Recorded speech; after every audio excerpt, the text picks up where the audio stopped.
കർത്താവായ യേശുക്രിസ്തുവിൻ്റെ നാമത്തിലുള്ള സ്നേഹവന്ദനം എല്ലാവരെയും അറിയിക്കുന്നു. ഇന്ന് കാര്യവിചാരകത്വ ഞായറായിട്ട് തെന്നിന്ത്യ സഭ ആചരിക്കുന്നു. കാര്യവിചാരകത്വം എന്ന പദം ഒരു ഉത്തരവാദിത്വത്തെ സൂചിപ്പിക്കുന്ന പദമാണ്. ദൈവം വിവിധങ്ങളായ ഉത്തരവാദിത്തങ്ങൾ നൽകിയാണ് നമ്മെ ഈ ഭൂമിയിലാക്കി വച്ചിരിക്കുന്നത്.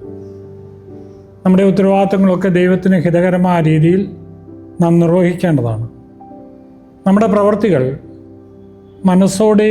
മനസ്സോടെ അല്ലാതെയും ചെയ്യുന്ന പ്രവൃത്തികളുണ്ട്.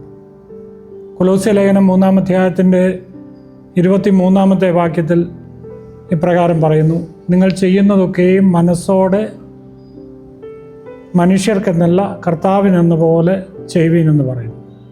അപ്പോൾ മനസ്സോടെ ചെയ്യുവാനുള്ളൊരു ആഹ്വാനം ലേഖനകർത്താവ് അവിടെ നമുക്ക് നൽകുകയാണ്. നമ്മുടെ പ്രവൃത്തികൾ മനുഷ്യരെ പ്രസാദിപ്പിക്കുന്നതല്ല, മറിച്ച് ദൈവത്തെ പ്രസാദിപ്പിക്കുന്ന പ്രവൃത്തികൾ ആയിരിക്കണം. ഇന്നത്തെ സുവിശേഷ വേദഭാഗമായ മർക്കോസ് സുവിശേഷം 14-ാം അധ്യായത്തിൽ അതിൻ്റെ 3-ാമത്തെ വാക്യം മുതൽ വായിക്കുമ്പോൾ അവിടെ ബഥാനിയയിലെ കുഷ്ഠരോഗിയുടെ ഭവനത്തിൽ യേശു ചെല്ലുന്നു. അവിടെ ഒരു പ്രാർത്ഥന കൂട്ടായ്മ നടക്കുന്നു. ഒരു സ്ത്രീ വിലയേറിയ സുഗന്ധതൈലം അത് ഉൾക്കൊള്ളുന്ന ഭരണി പൊട്ടിച്ച് യേശുവിൻ്റെ തലയിൽ ഒഴിക്കുന്നു. എന്നാൽ ഈ പ്രവൃത്തി കണ്ട് ചുറ്റും നിന്നവരൊക്കെയും അവളെ വിമർശിക്കുകയാണ്. ഈ പാഴ്ചെലവെന്തിന്? അതിനൊരു പാഴ്വേലയായിട്ടാണ് ചുറ്റും നിന്നവർ കണ്ടത്. എന്നാൽ ഈ സ്ത്രീ അവിടെ നിശബ്ദത പാലിക്കുകയാണ്. അവരോട് വിമർശിച്ചവരോടൊന്നും അവൾ മറുപടി പറയുന്നില്ല. അവൾ ദൈവത്തിൽ ആശ്രയിച്ചുകൊണ്ട് തൻ്റെ പ്രവൃത്തി തുടരുകയാണ് ചെയ്യുന്നത്.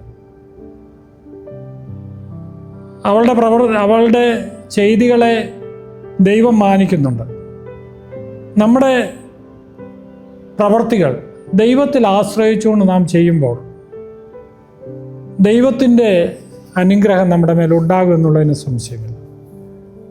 ദൈവത്തിൻ്റെ സഹായം നമുക്ക് ലഭിക്കും എന്നുള്ളതിന് സംശയമില്ല. നാം ചെയ്യുന്ന പ്രവൃത്തിയിലൂടെ ദൈവനാമം മഹത്വപ്പെടണം എന്നുള്ള ബോധ്യത്തോടെ നാം അത് ചെയ്യുമ്പോൾ നമ്മെ വിമർശിക്കുന്നവരോട് ദൈവം സംസാരിക്കും. നാമല്ല സംസാരിക്കുന്നത്, ദൈവമാണ് അവരോട് ഇടപെടുന്നത്. നന്മ ചെയ്യുക എന്നത് കാര്യവിചാരകത്വത്തിൻ്റെ അടിസ്ഥാന ലക്ഷ്യമാണ്. നന്മയായിരിക്കണം ഒരു കാര്യവിചാരകത്വത്തിൻ്റെ മുഖ്യ ലക്ഷ്യമെന്നുള്ളത്. അതിലൂടെയാണ് ദൈവത്തെ മഹത്വപ്പെടുത്തുവാനും ദൈവത്തെ പ്രസാദിപ്പിക്കുവാനായിട്ട് നമുക്ക് സാധിക്കുന്നത്. ത്യാഗമനസ്ഥിതി ഉള്ളവർക്ക് മാത്രമേ നന്മ പ്രവർത്തിപ്പാൻ കഴിയുകയുള്ളൂ.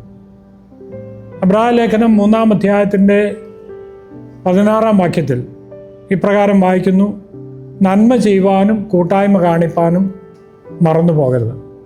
ഈ വക യാഗത്തിലല്ലോ ദൈവം പ്രസാദിക്കുന്നത്. അപ്പം നന്മ ചെയ്യുക എന്ന് പറയുന്നത് ഒരു യാഗമാണ്.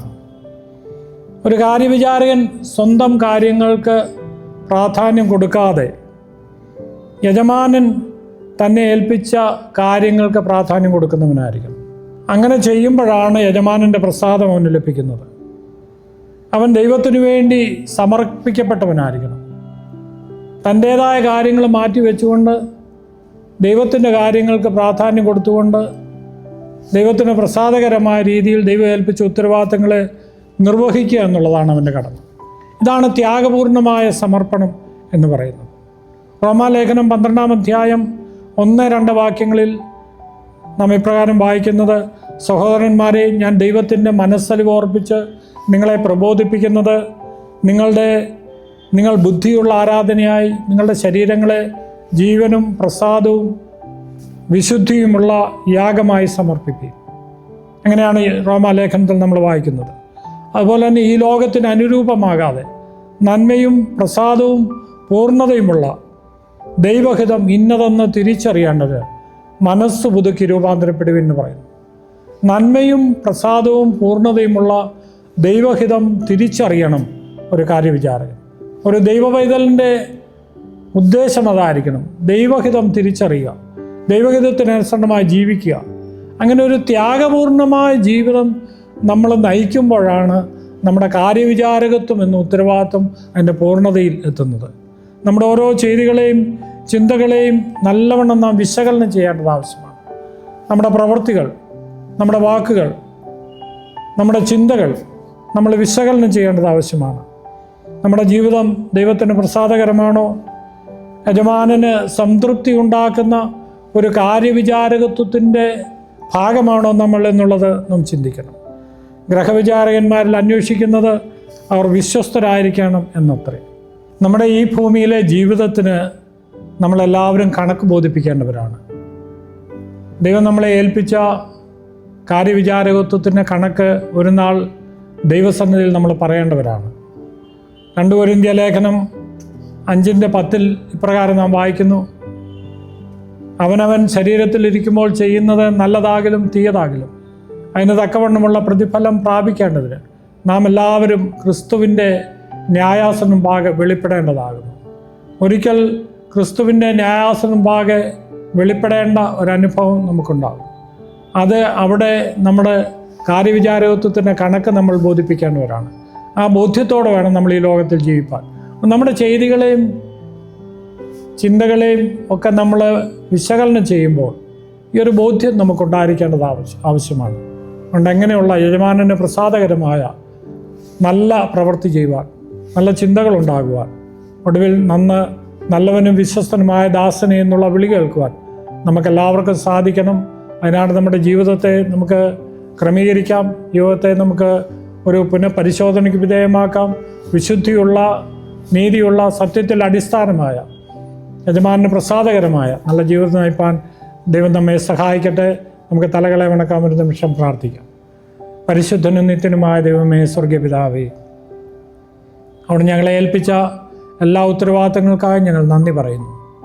ഈ ലോകത്തിൽ ഞങ്ങളായിരിക്കുമ്പോൾ പ്രതികൂലങ്ങളുടെയും പ്രയാസങ്ങളുടെയും വിമർശനങ്ങളുടെയും ഒക്കെ മധ്യത്തിൽ സത്യസന്ധമായ, വിശുദ്ധമായ, യജമാനന് പ്രസാദകരമായ ജീവിതം നയിപ്പാൻ നാഥാ ഞങ്ങളെ ഇടയാക്കണമേ എന്ന് പ്രാർത്ഥിക്കുന്നു.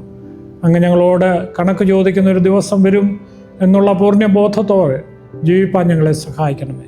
എന്നാണ് ഞങ്ങളെല്ലാവരെയും ഒരുക്കണമേ, ശക്തീകരിക്കണം കർത്താവേ. അങ്ങയുടെ പരിശുദ്ധാത്മാവിൻ്റെ നടത്തിപ്പനുസരിച്ച്, അങ്ങയുടെ പരിശുദ്ധാത്മാവ് ബോധ്യപ്പെടുത്തുന്നതിനനുസരിച്ച് മുന്നോട്ട് ജീവിപ്പാൻ ഞങ്ങളെ സഹായിക്കണം. സകല മഹത്വത്തോടെ നടക്കണം. ക്രിസ്തുയേശുവിൻ്റെ പരിശുദ്ധമായ നാമത്തിൽ തന്നെ. ആമേൻ.